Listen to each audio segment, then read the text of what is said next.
Assassin and I'm here today to do One Piece chapter 817 review.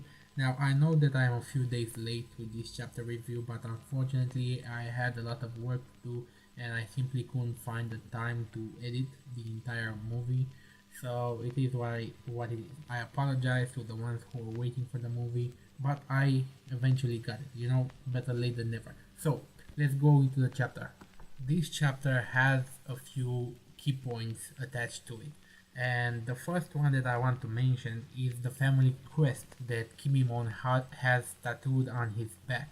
Now when he takes his kimono down so we can see the family crest, and Lord Nekomamushi and the Duke can see the family crest, that family crest looks similar to a pirate flag, the Pirates of the Swan or something like that, because it's a swan or something like that, and it even has the bones. So what's going on there? We don't know.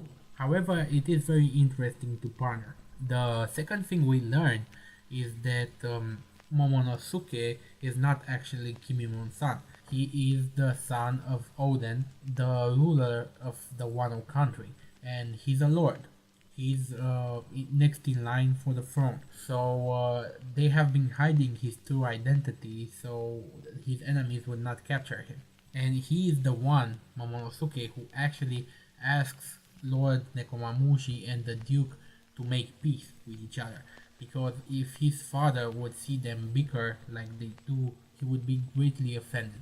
So from here we learn that the two minks, Lord Nekomamushi and the Duke, have once trained on the Wano country. They have ties with them, and it was fairly obvious when you look at the way they are dressed and look at the way they are fighting. It should have been obvious, but it escaped me entirely. So they once were in Wano country, and apparently they trained with Momonosuke's father. The third thing would be that Jack is still alive, and that was at the beginning of the chapter.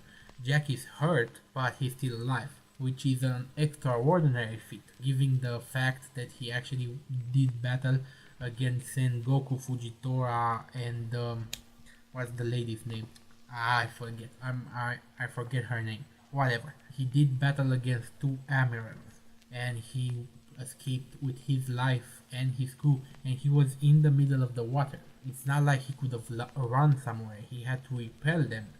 So I'm quite curious to see what damage were done to the ships that were carrying Don Flamingo. The fourth key point is when they go into the whale tree, and there was a hidden staircase inside the whale tree. They go down, they meet with Raizo of the Mist. He turns up to be a real ninja.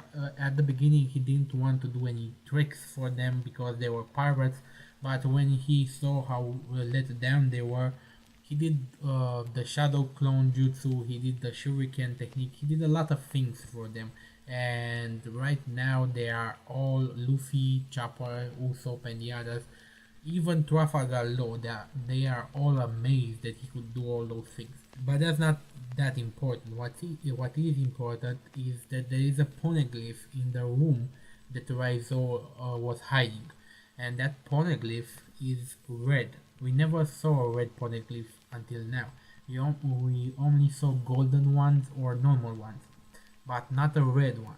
And Duke Inuhara, or whatever his name is, the Duke actually tells Robin, because Robin was very interested in this poneglyph, and he tells her this one is for a different reason. So Robin knows some shit. She knows about the poneglyphs, and she never talked to any of the Straw Hat crew members about them, because if she did, we would have known.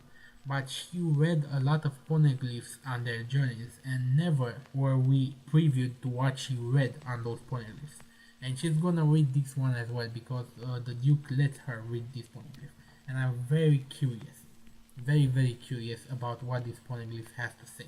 But that's basically the chapter. So those were the key points, and that was the chapter in a nutshell. Very interesting, especially the part with the poneglyph, especially the part with Jack, that Jack was able to escape from that fight. And seems the way things are going right now, it seems that they are going to split up. Maybe Luffy and Peckham's will go to Big Mom on the Whole Cake Island, and the others might go to the Wano country. That's what it seems. But that's that. Rate, comment, subscribe, and I'll see you guys next time. Have a nice day. Any rational society would either kill me or put me to some use.